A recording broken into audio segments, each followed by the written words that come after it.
আপনার নবী নিতে লাগলেন। আমার আপনার নবী ডাক দিয়ে বলে, আবু বকর, আলী, আমার ওই আশিকটার খবর কি?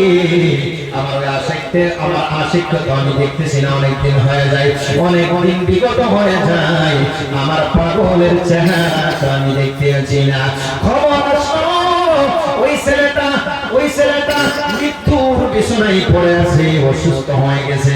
ছেলেটা চোখের পানি ফেলে ফেলে এমন আশিক হয়ে গেছে।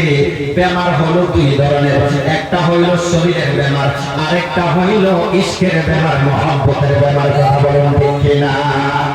ওই ছেলেটা আমার আপনার নবী সাল্লাল্লাহু আলাইহি ওয়াসাল্লাম যখন নাকি কয়েকদিন ওই ছেলেটাকে খবর করলেন, করার পরে আমার আপনার নবী একদিন ইসলামের প্রসারের জন্য অন্য কোনো একটি জায়গায় চলে গিয়েছিলেন। তারপর ওই যুবক ছেলেটা, ইহুদি ছেলেটা রেগুলার আসতো নবীকে দেখার জন্য। একদিন, দুই দিন, তিন দিন, 4 দিন, 5 দিন, 6 দিন, 7 দিন, এক সপ্তাহ যখন পার হয়ে যায়, ছেলেটা নবীকে দেখতে না পায়া নবীর প্রেমে ফিরা হয়ে নবীর প্রেমে টেনশন করতে করতে ওই ছেলেটা ভাবতে লাগলো, আমার দয়ার নবীকে আর কোনোদিন দেখতে পাইব কি পাইব না, নবীর জিয়ারত আর কোনোদিন হবে কি হবে না। এই টেনশনে নবী পাক সাল্লাল্লাহু আলাইহি ওয়াসাল্লামের প্রেমে ফিদা হয়া, একটা হইল ইশকের বেমার, আরেকটা হইল শারীরিক বেমার। ওনার যেই বেমারটা হয়েছে ইহুদি ছেলেটার বেমার, ওই ছেলেটার বেমার হয়েছে নবীর প্রেমের বেমার। বলুন সুবহানাল্লাহ। আমার দয়ার নবী সাল্লাল্লাহু আলাইহি ওয়াসাল্লামকে দেখার জন্য ক্লান্ত হয়ে থাকতে রেগুলার যাইতে নবীকে না পায়া টেনশন করতে করতে বড় বিমারে পড়ে মৃত্যুর মুখোমুখি এমন হয়ে গেছে, এমন লাগতেছে যে উনি ইন্তেকাল হয়ে যাবে, অসুস্থ হয়ে গেছে, একদম স্বাস্থ্য খারাপ হয়ে গেছে।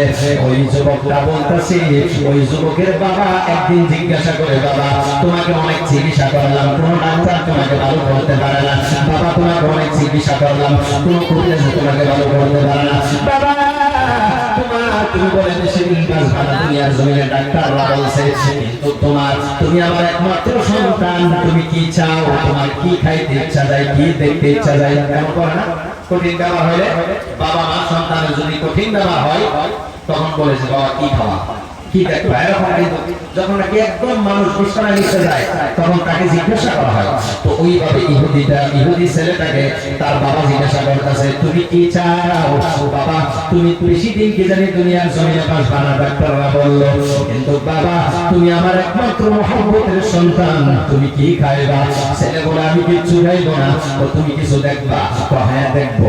কি দেখবার চাও? ও বাবা আমি যাকে দেখবার চাই তুমি তাকে দেখার ইজাজত দিবা না?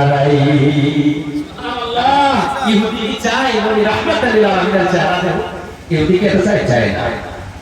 নবী পাক সাল্লাল্লাহু আলাইহি ওয়াসাল্লাম কে দেখার জন্য ইশকের মারিজ, ইশকের বেমার লেগে গেছে, মহব্বতের বেমার লেগে গেছে, মহব্বতের বিমারে অসুস্থ হয়ে গেছে। নবী পাক সাল্লাল্লাহু আলাইহি ওয়াসাল্লাম কে দেখার আবদার জানাইলেন, আব্বা গো আমি পৃথিবীর কোনো দামি বস্তু দেখতে চাই না, পৃথিবীর কোনো দামি বস্তু খাইতে চাই না। যেই নবীর উসিলায় সমস্ত দামি বস্তু আল্লাহ সৃষ্টি করেছে, পৃথিবীর সমস্ত বস্তুকে যেই নবীর আহলে বাইতের উসিলায় আল্লাহ রাব্বুল আলামিন দুনিয়ার জমিনে পাঠাইলেন, সৃষ্টি করলেন। ওই দয়ার নবী সাল্লাল্লাহু আলাইহি ওয়াসাল্লামের চেহারায় আনোয়ারটা একটু দিদার করতে চাই। এটাই হইল আমার শেষ আশা, শেষ চাওয়া, শেষ পাওয়া। সুবহানাল্লাহ। রাস্তায় যারা ভিড় করতেছেন আপনারা, ও যুবক ভাইরা তোমরা বসে যাও, এটা ভুল হয়ে গেছে প্রায়।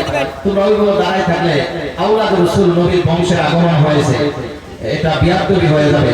তোমরা আদব সহকারে বসো, কিছুক্ষণের মাধ্যমে আওলাদে আলী, আওলাদে রাসূলের চেহারা, নবীর বংশের চেহারা, নবীর বংশের সাইয়েদ জাগার চেহারা তোমরা দেখতে পারবা। এখানে আদবের সাথে বসো। নবীর বংশের একজন, নবীর বংশের একজন, নবীর খানদানের আওলাদে রাসূলকে যদি আমরা ঈমানি নজরে মহব্বতে দেখতে পারি, আমাদের এটাও নাজাতের জরিয়া হতে পারে। সুবহানাল্লাহ। আহলে বাইতকে দেখে যদি মহব্বত করতে পারি 100% নাজাতের জরিয়া হয়ে যাবে। সুবহানাল্লাহ। তখন ওই ইহুদিরা বলে, কাকে দেখতে চাও? বলে বাবা আমি পৃথিবীর কোন আইডল কোন মানুষকে দেখতে চাই না, পৃথিবীর কোন এরকম হিরোকে দেখতে চাই না, পৃথিবীর কোন এমন কাউকে দেখতে চাই না, পৃথিবীর কোন দামি খানা আমি চাই না। পৃথিবীর সবচেয়ে সেরা যিনি নবী মুহাম্মদুর রাসূলুল্লাহ সাল্লাল্লাহু আলাইহি ওয়াসাল্লাম, যিনার দিকে চাইলে একবার চাইলে চোখ ফেরানো যায় না, যিনার কাছে উটের ব্যাপারে যিনার কাছে উট বিনা পয়সায় দিয়ে দেয় সুবহানাল্লাহ। সেই রাহমাতুল লিল আলামিনকে দেখতে চাই, যেই নবী সাল্লাল্লাহু আলাইহি ওয়াসাল্লাম চাঁদকে ইশারা করলে দুই টুকরা হয়ে যায়, যেই নবী চাঁদকে ইশারা করলে চোরা লেগে যায়, যেই নবী সূর্যকে ইশারা করলে সূর্য পড়ে আসে, যেই নবী ইশারা করলে আবু জেহেলের হাতের মুঠির বালু পর্যন্ত কলিমা পড়তে থাকে, বলুন সুবহানাল্লাহ। যেই নবীর ইশারায় কাঁচা গাছ শিবাশি করিয়া নবীর কদমে এসে যায়, ওই নবীকে আমি দেখতে চাই, ওই নবীকে আমি দেখতে চাই। তখন ইহুদি বলল হ্যাঁ হ্যাঁ হ্যাঁ বাবা, তুমি শেষ বয়সে যদি এটা চাই, তুমি যদি শেষ সময় এটা চাইছো, তোমার মৃত্যুর মুখোমুখি তাই যদি আবদার করছো, আমি বাবা হয়ে তোমার এই আবদারটা